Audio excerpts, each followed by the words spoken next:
Blackmailing কৰি পইচা দিম বুলি মানে আপোনাৰ লোভ লগুৱাই কেতিয়াও পৃথিৱীৰ কোনো মানুহক কেতিয়াও গছপুলি ৰুৱাই বচাওয়াটো সম্ভৱপৰ নহয়। অমৃত বৃক্ষৰ নিচিনা এনে মানুহক দেখুৱাবলৈ কৰা নাটকবিলাক বন্ধ কৰি ধাৰলৈ লোৱা টকাবিলাক সঁচা কামত ব্যৱহাৰ কৰিব লাগে। কোনো জনা শুনা মানুহে আগষ্ট, ছেপ্টেম্বৰ, অক্টোবৰ এইবিলাকত গছপুলি ৰুবলৈ ৰৈ নাথাকে। যোৱাবাৰ অসমৰ মুখ্যমন্ত্ৰীয়ে 2 অক্টোবৰত গছপুলি ৰুবলৈ লৈছিলে। আমি পুৰা সমালোচনা কৰিছিলোঁ। এইকাৰণে সমালোচনা কৰিছিলোঁ যে অক্টোবৰ মাহত গছপুলি নুৰুৱে, কাতি মাহত গছপুলি কেতিয়াও নুৰুৱে এইবাৰ অকণমান আগুৱালে, কিন্তু আগুৱালে যদিও মানে বাৰিষাটো শেষ হ'বৰ সময়ত আৰু প্ৰচণ্ড ৰ'দ মানে এতিয়া আৰু মানে লাহেকৈ খৰাং মাৰিব হৈছে আৰু এই সময়খিনিত গছপুলি নুৰুৱে। সেইকাৰণে আপোনালোকে নিশ্চয় দেখিছে যে পৃথিৱীত বিশ্ব পৰিৱেশ দিৱস পাতে জুন মাহৰ 5 তাৰিখে। বিশ্ব পৰিৱেশ দিৱস জুন মাহৰ 5 তাৰিখে কেলৈ পাতে যে সেই সময়ত যদি গছপুলি ৰুৱে তেতিয়াহ'লে গছপুলি নমৰে।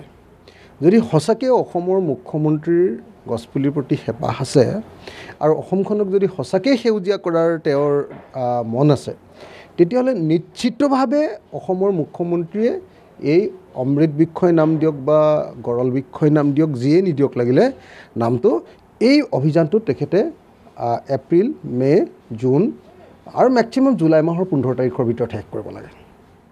এই মাহৰ ভিতৰত কৰিব লাগে। কিন্তু দুৰ্ভাগ্যৰ কথা যে আমাৰ মুখ্যমন্ত্ৰীজনে অকল খালি নামৰ কাৰণে, ৰেকৰ্ডৰ কাৰণে তেওঁৰ মানে অনবৰতে মানুহক ব্যস্ত ৰাখিবৰ কাৰণে এনে অদৰকাৰী কিছুমান কাম কৰি দিয়ে। সেইকাৰণে মই ভাবোঁ যে অমৃত বৃক্ষ আন্দোলনটো যোৱাবাৰ বিফল হৈছিলে। যদিও মুখ্যমন্ত্ৰীয়ে কিন্তু কৈ আছে যে অমৃত বৃক্ষৰ চব গছ বাচি আছে।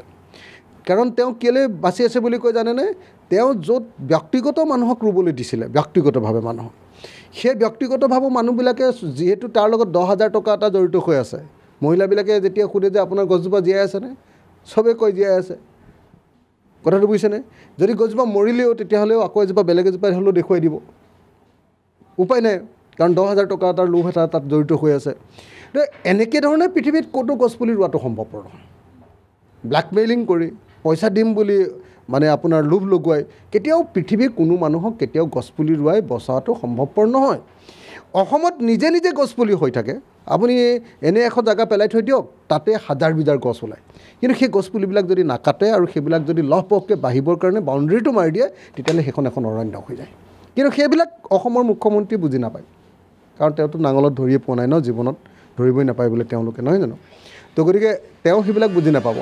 তো মই সেইকাৰণে আহ্বান জনাব খোজোঁ, মই সেইকাৰণে অনুৰোধ জনাব খোজোঁ, সেইকাৰণে চৰকাৰক জনাব খোজোঁ যে চৰকাৰে এনেকুৱা ধৰণৰ অমৃত বৃক্ষৰ নিচিনা এনে মানুহক দেখুৱাবলৈ কৰা নাটকবিলাক বন্ধ কৰি ধাৰলৈ লোৱা টকা, সকলোবিলাক ধাৰলৈ লোৱা টকা দেই, এইবিলাক ধাৰলৈ লোৱা টকাবিলাক সঁচা কামত ব্যৱহাৰ কৰিব লাগে।